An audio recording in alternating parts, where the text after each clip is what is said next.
So we're still talking video games. We are. We're going to talk about We consoles. put on the same clothing as last week, Yes. just so that we would have continuity. Yeah, to provide some stability in your lives. Yes, not that we're just recording this right after. Because I wanted to talk, did you have a Game Boy?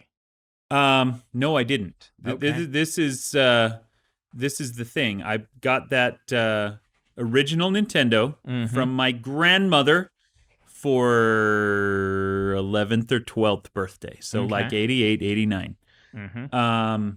And that was the last console system that I owned until I got a Wii for my kids.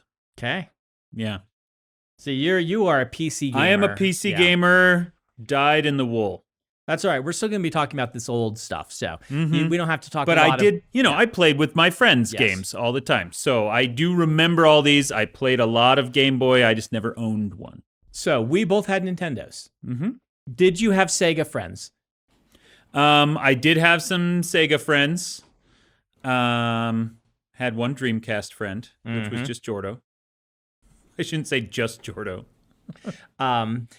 So I have some stories there. But when Jordo and I were young, we had a Nintendo and our friends had a Sega. And the Sega people had a chip on their shoulder about how good their Segas were, right? It's like, I don't know. I guess it's still common today, Xbox versus PlayStation. Yeah, right? There's still a lot of bad blood, which seems so weird to me. But the Sega people would always lend us their Sega because they're like, you have to play this. The games are so much better.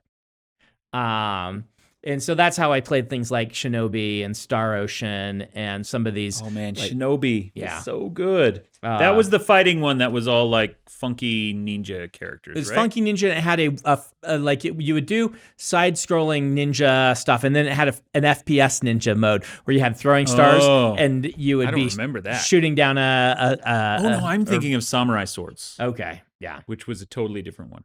Which is also different from Ninja Gaiden. Samurai Swords was one of the ones that we got on my mission. On your mission, an LDS mission, you are not supposed to like screw around playing video games. You're supposed to be working.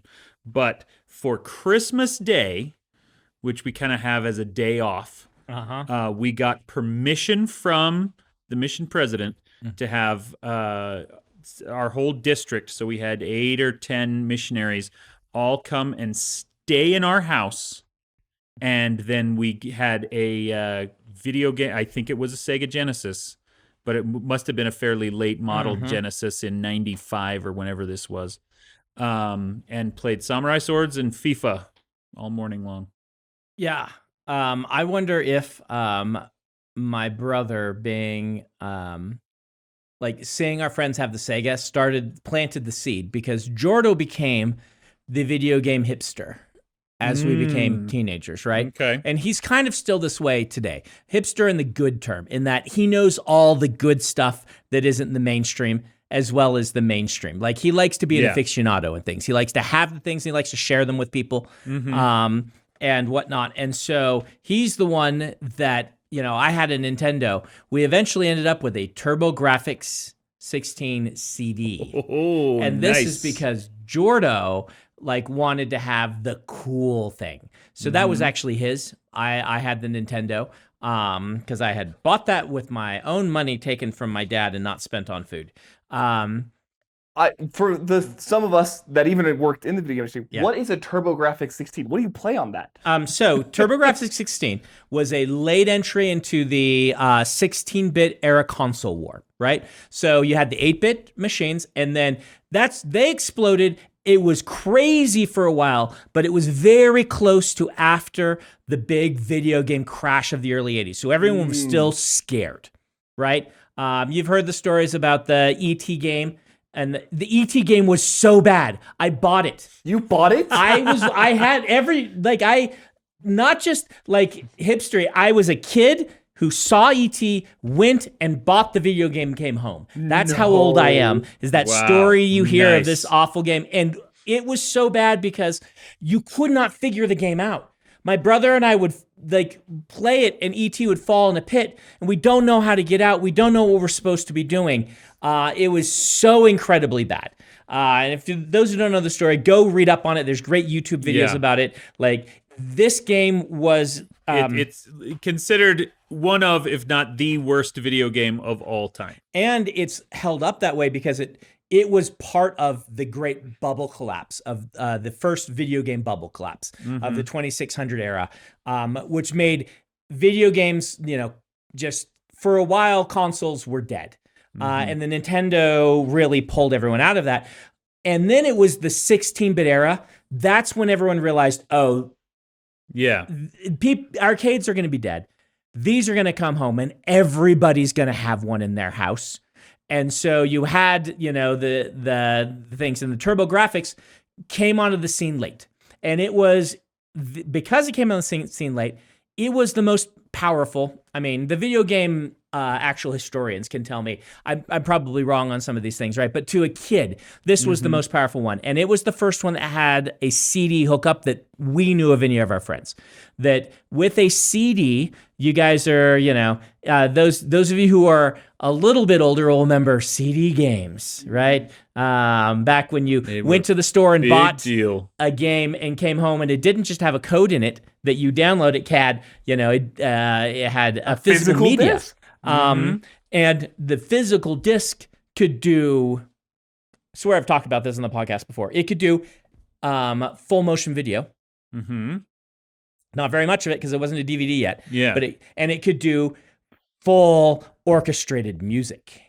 And music means so much. Yeah. And having part of the reason some of those early video games are so good is the musicians were able to do fantastic things with their little MIDI boxes. But then the first time I popped in East, Jordo bought this thing, brought it home. He's like, all right, play this. YS, books 1 and 2 on the TurboGrafx 16 CD.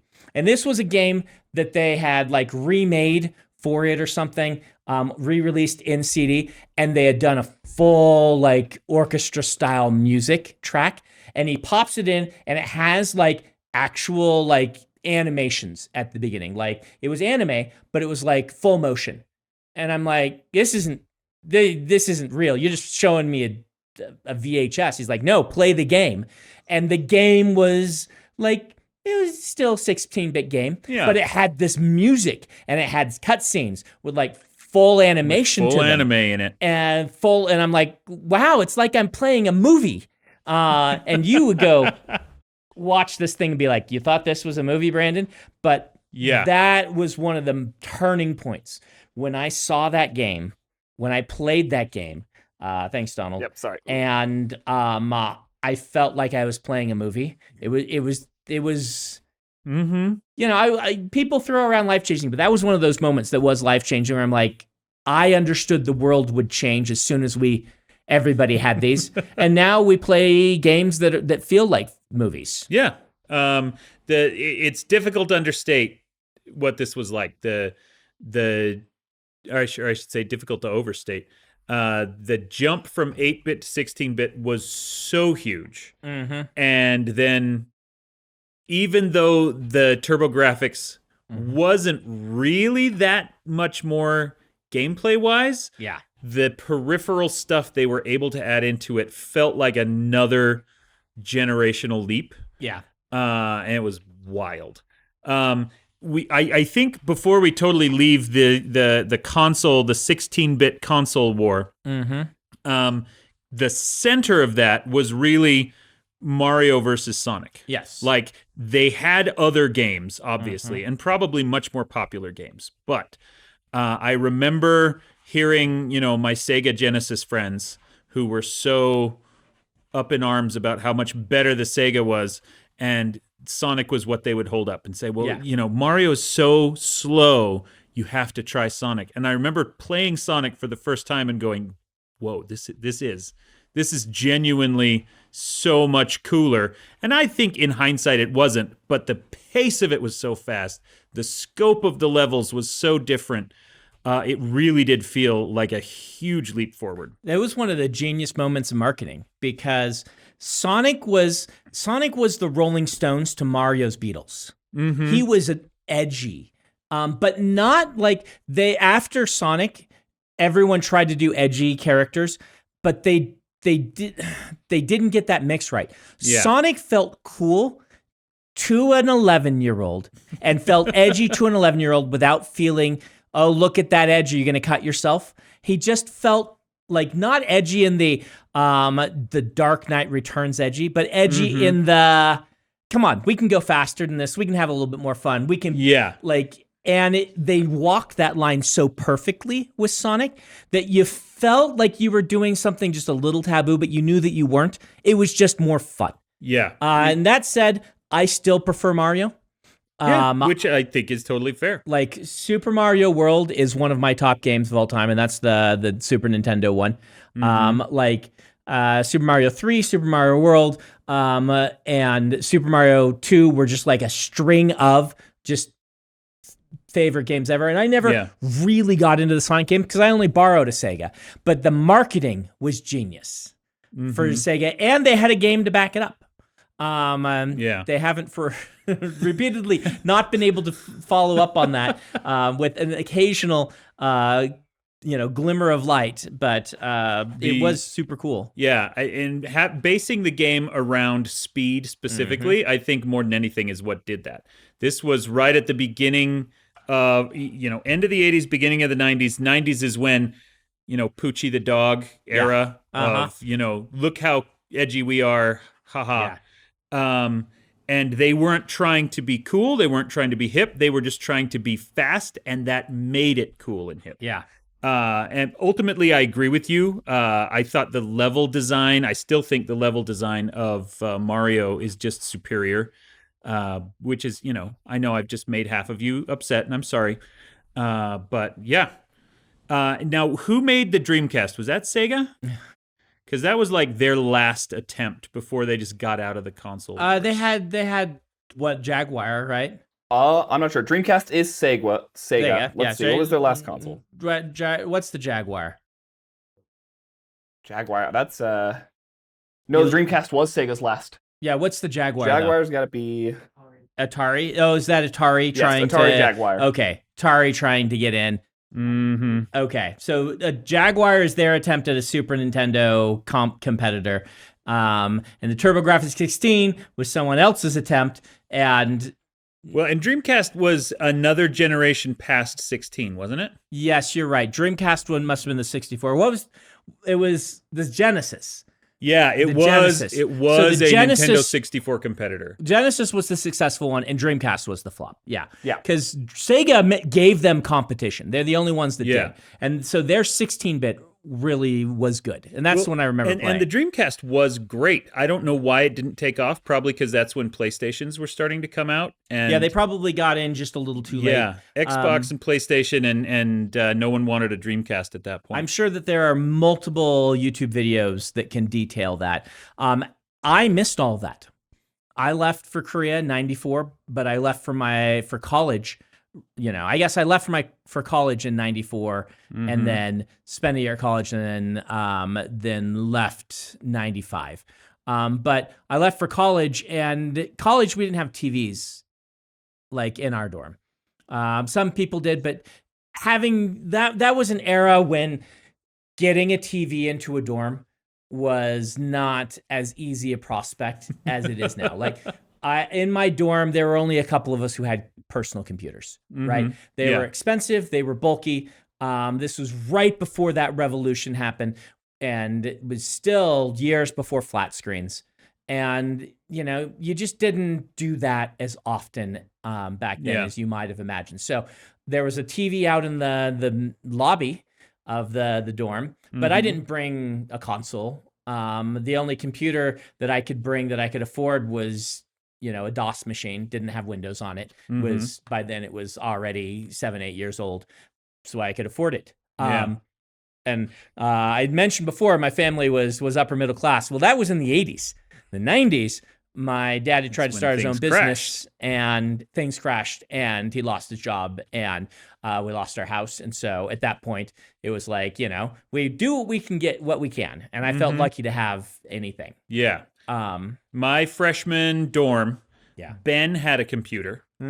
I didn't. I just had, notebooks and pencils and a lamp. Yep. But he had a computer, and this is getting into, once again, PC gaming. He's the one that introduced me to Blizzard games, Right. Warcraft 1 and Diablo 1, and completely changed my life. But going back, When was Diablo 1? Diablo 1 came out in 97? no, it was right on the like money, 97. 97. Diablo 1 was 97. Yep, January Yeah. 97. Okay, didn't have those that's games while I before. was on my mission then. I remember that era pretty well. There's a big jump that happened while I was gone and I came back. And so I left to Doom 2 and I came back to Diablo. Yeah, that must have been the order of it happening. I do remember before we totally leave the Dreamcast, as niche as it was and as unsuccessful as it ultimately was, it did have what I still remember as the last two really great console games that I loved. Oh, really? Which were Super Puzzle Fighter Okay. and Marvel vs. Capcom. Okay. Puzzle Fighter was also on the PlayStation. That's what we played it on a lot. Okay. I believe. Who else had Marvel vs. Capcom? I never played it. I think Dreamcast might have been the only ones because so many of them were Sega characters, all the Capcom stuff. Well, Sega stopped making consoles and started just making games. And so... okay, they might have put it out somewhere else. But It was on the PlayStation. yeah. Yep. PlayStation. So talking about the 64 generation. I missed that whole generation. Really? Yeah. You never played like GoldenEye and stuff? I left in 64 came out while I was in college, I believe. We talking 94 for that then? Nintendo 64 came out Later, in 96. 95, 96. Yeah. Okay, so it's Yeah. while I'm even on my mission. And so Same. So I leave in 94 and I leave the Super Nintendo at home. And then I've got a year at college and 2 years in Korea. Yeah. And that's the whole N64 era, basically. Because when I came back, when's the PlayStation out?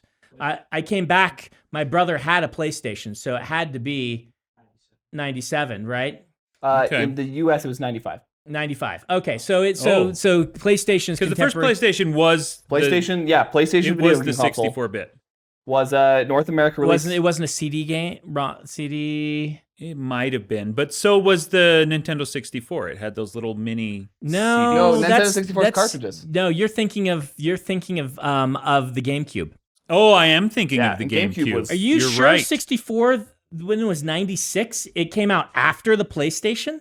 According to this, N64 release That was... makes sense because they were trying to compete with it. They were competing with the PlayStation? Yeah. Okay. I missed this whole era, so I'm going to be in the Okay. hole. But I No, can't I don't imagine that remember. N64 could compete with I mean, I guess that's why they lost that generation. Yeah. I mean, I've gone back and played Mario 64. It's a fantastic game, but I played it on the 3DS. Yeah. So I've never really played into the N64. I missed the Zelda games on the N64. I remember post mission, my brother and I think, we went together and we bought my dad a GameCube. Okay. And that's where we played GoldenEye and It's GameCube, various GoldenEye? other things. No, GameCube or 64's You are GoldenEye. completely wrong, Dan. Yeah. Okay, well, I don't know what I'm talking about. What did I play a GoldenEye on? GoldenEye there? has to be... 64. Must have been a 64, which I've never owned, so Yeah, we must have GameCube's borrowed 01. it. Yeah, well, Okay. on GameCube had Wind Waker and Yep. Metroid Prime on it. Fantastic games. Ben had one. By then, Ben was my roommate, not yours. Yeah. Because you were married and, Could not afford anything Yes. except more baby formula. Mm-hmm. Yeah, the revolution that was GoldenEye. Yes. We almost don't even need to talk about it because it's incredibly well known. It didn't happen for me. So what 'Cause I was was the gone. first Halo. FPS you discovered? Halo? Yeah. Well, I mean, I played Doom Wolfenstein. had been around in Wolfenstein. I played Doom. I mean, remember? Beat Doom only with the chainsaw. Mm-hmm. But the multiplayer aspect that GoldenEye added yeah. just changed I everything. mean, yes and no. I mean, we had multiplayer FPSs before then, just not on a console. Right? Because like freshman year we were playing Rise of the Triad on Network LAN. Right? Well, I guess it was after. That was after Network LAN Rise of the Triad. So that was 98. 4-person split screen as well. Yeah. Which is a big deal. But I swear that we had but I don't know. I missed that whole thing. I came back and it was Halo before I played I was one of these that believed you couldn't play FPSs on a console. The games that I remember playing at your house, just ad nauseum. We would sit around like 6 or 7 of us and take turns.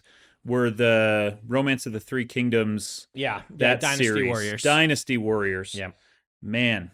If anyone wants to know where the kind of spiritual origins of Shardplate and Shardblades are, I've already told play them Dynasty Warriors.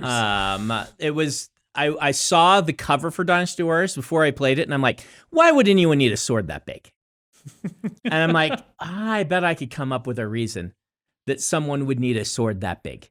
It was that. It was also, there's an old D&D book that has a guy. I'm trying to remember the name of the sword. It's a really cool cover. It's not illustrative like a lot of the D&D covers of the era were, like in Forgotten Realms or maybe just Greyhawk or D&D. But it had a guy with a sword, and the sword went like, it was enormous, and that was the only figure on the cover. The rest was our cover design. There was no landscape or anything. And I saw that, and I'm like, what?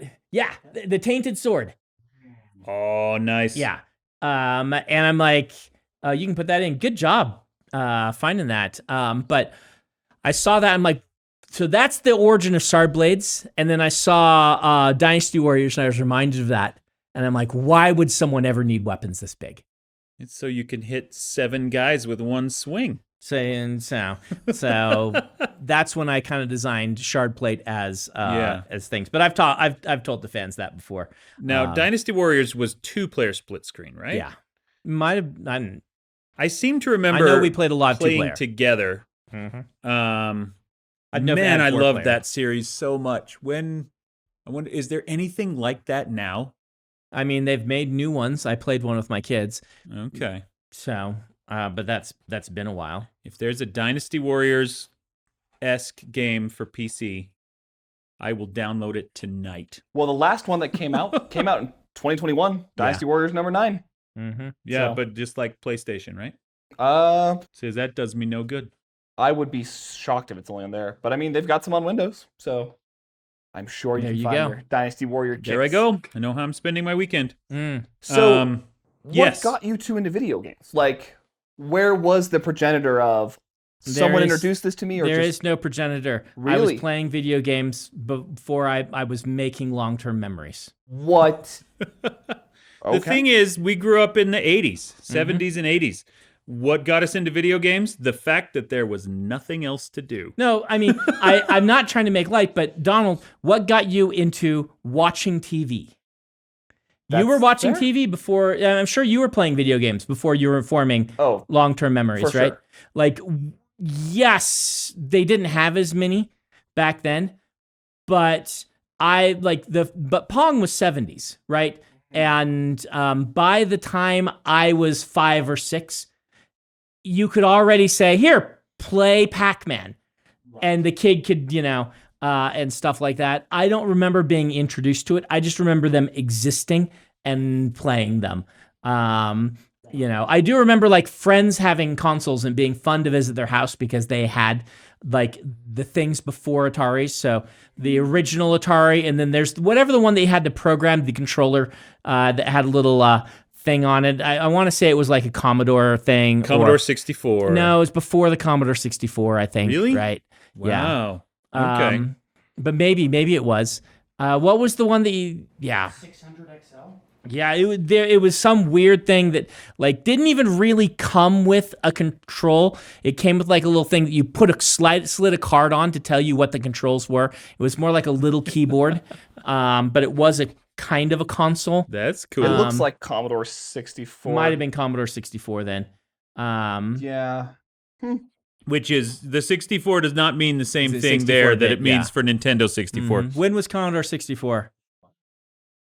I didn't own one, so I'm just kind of going off of next door neighbors having one. But yeah. Yeah, we had neighbor across the street 82. had a Okay, Commodore, so that's the right era. and then had an Atari. Mm-hmm. And I can't even remember what we played on them. Galaga and some racing thing. But Gotcha. because I never really owned my own, I would occasionally, rent one from Blockbuster. Oh man, that was such a ripoff. It was. Mm-hmm. But, or I'd borrow one from friends, but didn't have the long-term experience with it. I, to this day, am absolute garbage with a console controller. I'm terrible at them. Did you have Nintendo Power? The magazine? Yeah. No, because we never had any of the games that they talked about. Oh wow. Nintendo Power was my life for a while because there was no internet, people. Mm-hmm. There were no, if you had trouble with a game, you just never finished the game. Unless your friends knew.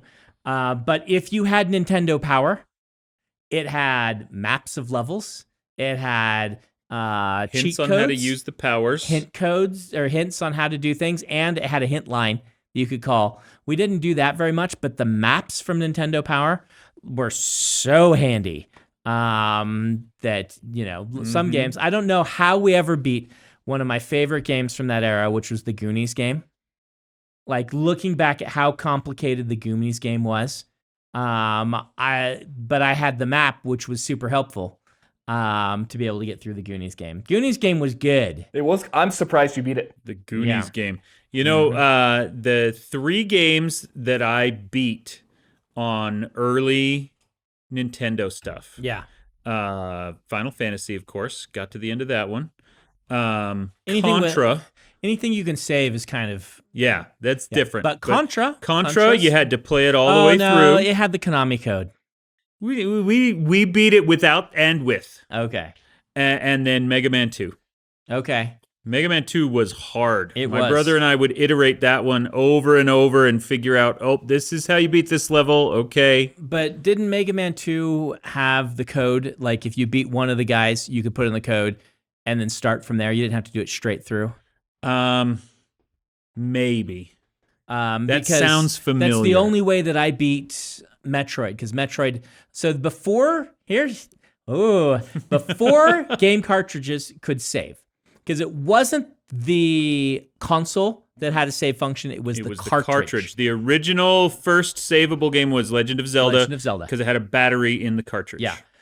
Before they did that, and I'm sure they had save function like onboard memory and stuff like that by Super Nintendo, but original Nintendo, they had a workaround, which was really cool. And what it was when you say, I want to stop, it would give you a code on the screen that you could type in to get back all the stuff that you'd had when you played. So it wasn't remembering, but there was an individual code for each configuration of equipment that you could have had that would indicate which bosses that you had beat. Mm-hmm. So that, and it's interesting because it wouldn't put you back, when you did Metroid, you'd put in the code, it wouldn't put you back where you stopped. It'd put you back at the start, but you would have all the equipment you had, which is essentially the same thing in one of those old games. And so as long as you wrote down the code, but the code would work, for anyone's machine. If you just had a code, you could have the code that would say, this character Samus has all of this stuff, which let them make games a little bit easier. Yeah. Before that, I'm trying to think of games that I beat that didn't have that. I never beat Castlevania because Dracula was so hard. I never did. And by the time you got to Dracula, and I didn't know of any warps or cheats or anything like that. I just fought through to Dracula, and it'd take you 2 hours maybe to get there and past these stupid levels where if you jump at the wrong time, a Medusa head hits you and knocks you off and you lose an entire life. And you only have a few of those. Yeah. And so the ones of that era, they had to be super well designed for a normal kid to be able to beat them. So for instance, I beat Mario 1 and 2 because they're just really well-designed games that can help you, balance all of that. And they have like, the warp things that if you could figure out where those were, I didn't know where they were, but you could beat Mario 1. That's like, that's a doable thing. Yeah. But I seem to remember that what Mega Man 2 had was a code for each of the mini bosses. Yeah, that's what I think. Yeah, and so there wasn't a code that would give you like multiple. Okay. You just picked which power do I want to start with. Okay. Which in practice meant which level do I want to skip, and you skip the stupid Bubble Man water level because that was the worst one. But there are a few games that I was able to beat before they started doing saving or codes or things like that. After that, it started, there's very few that I didn't beat. But the ones where there's like a really difficult jump you have to time that you're going to lose 3 of your 4 lives on if you're lucky. So Castlevania Ninja Gaiden, Battletoads, stupid Battletoads with that bike level. Like, I'm so glad that they, had the instinct to shake it up, but the fact that you can't save and none of your training practice, so this is a game that was a really fun game that was a beat 'em up for 90% of the game. And then there was one level where you're riding bikes, and if you run into, and it's a first person, like obstacle course game, kind of poorly designed level. They wanted to shake things up, but you'd lose all your lives. And if you got lucky and got past it, you'd have like 1 life left. And then you're on this very hard level near the end, and you have to go through this gauntlet of this terrible, poorly designed, hard to beat thing before you could practice the difficult level that you were there to play. And so it was super hard. Man, that's like my least favorite video game design trope of all time is the one weird level that, the designers were bored and I can see where they're coming from. I don't say that pejoratively. Yeah. If you've been designing this thing and you've been stuck doing a fighting game for who knows how long, and we all know that the horrible crunch model of business for most video games, they probably were not enjoying a lot of the process. So yeah, I can forgive them the need to the desire to branch out and do a weird level that was totally different. But I hate them every single time they show up. I'm gonna take a different. I think that the video game designers learned, and in modern game design, you don't hear about these as much because they understand they want to make those a break, and so they still put them in, but they're easier than the base game, not harder. So when you play Call of Duty Modern Warfare 2, which is now an old game, and you have the thing where you are up in the airplane, and you can like blast people. You have access to the guns. The guns and things like that. It's really fun. It's a completely different game for a short time, but you can't really fail it. Okay. So. I will counter with Splinter Cell Blacklist. Okay. Which is my favorite of the Splinter Cell series. I understand that is very controversial opinion. Every time it pulls a one weird level, it is harder. It mimics the Call of Duty. Here you go with the shore launched guns or whatever they are, but they're harder to control. It's a weird scheme that you haven't played before, and if you screw up, you have to scrub the whole mission and start the whole level over. Okay. Well. And it does it so many times. I hate them. Then they have not learned the lessons of Battletoads, and shame on them.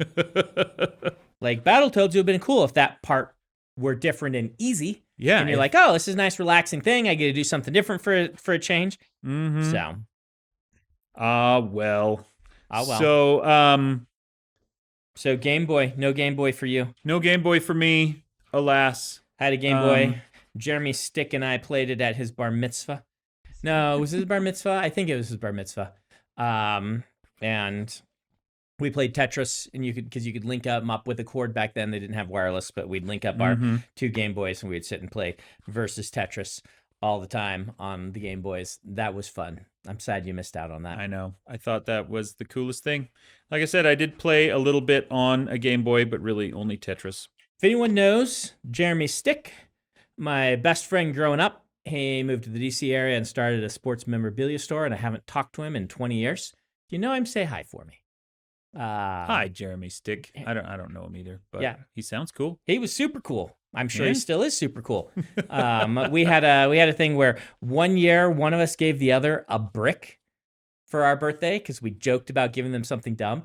And then I think it was me because I do dumb stuff like that. But then my birthday that same year, I got the brick back signed with the date. And so I gave it back to him.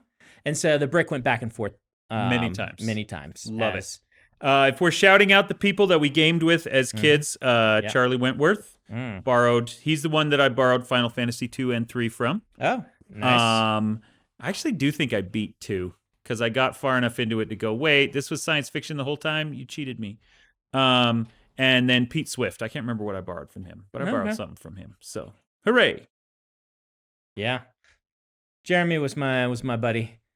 He was the one Jewish kid in school.